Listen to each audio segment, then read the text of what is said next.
అందరికీ నమస్కారం. Today we are going to learn about a recent landmark judgment, that is Vihan Kumar versus State of Haryana. ఇది మనకి 2025లో వచ్చింది.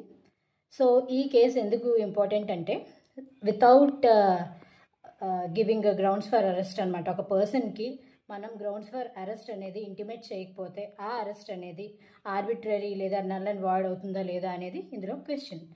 So supreme court ఏమని చెప్పిందంటే ఆ పిల్లెంట్ ఇందులో ఎవరైతే ఉన్నారో ఆయన హీ వాజ్ కన్విక్టెడ్ అనమాట. ఏ సెక్షన్స్ అంటే లైక్ 420 చీటింగ్ అని ఐపీసీలో, లేదంటే 120B క్రిమినల్ కాన్స్పిరసీ అని, ఇలా కొన్ని సెక్షన్స్లో he was convicted. So convict అయితే ఆయన అరెస్ట్ చేసేటప్పుడు ఆయనకి గ్రౌండ్స్ ఆఫ్ అరెస్ట్ అనేది చెప్పలేదు. సో చెప్పకపోవడం వల్ల సో ఆయన ఒక అపీల్ అనేది ప్రిఫర్ చేసుకున్నారు.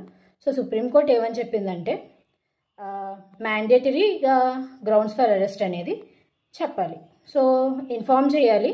అలానే ఆయన ఇంకొక గ్రీవెన్స్ ఏంటి ఫైల్ చేశారు సుప్రీంకోర్టులో అంటే లైక్ ఆయన అరెస్ట్ అయిన వెంటనే he was shifted to hospital అనమాట. సో అందులో ఆయన ట్రీట్మెంట్ చేసుకుంటున్న టైంలో ఆయన హ్యాండ్స్ తీసుకెళ్ళి హ్యాండ్ కఫ్ వేసేసారు హాస్పిటల్ బెడ్కి.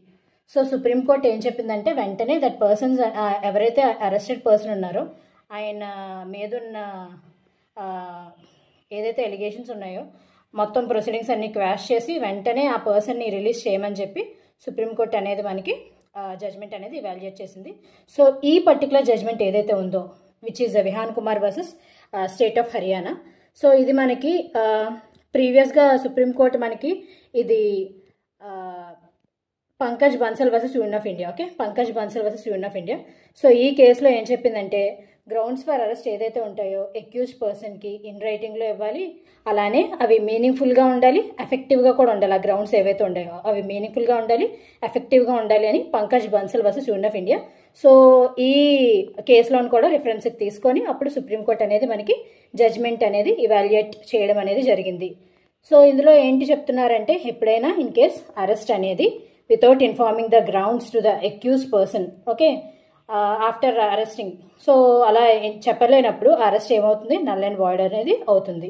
అలానే సుప్రీంకోర్టు అనేది డైరెక్షన్స్ కూడా ఇచ్చింది హైకోర్టుకి సర్టెన్ గైడ్లైన్స్ అనేవి పాస్ చేయమని. ఏమని అంటే అక్యూజ్ పర్సన్ అనేవి ఆయన ఎప్పుడైనా ఇన్ కేస్ హాస్పిటలైజ్ అయితే ఆఫ్టర్ అరెస్ట్ ఆయనని ఆర్బిట్రరీగా అయితే ట్రీట్ చేయకూడదు.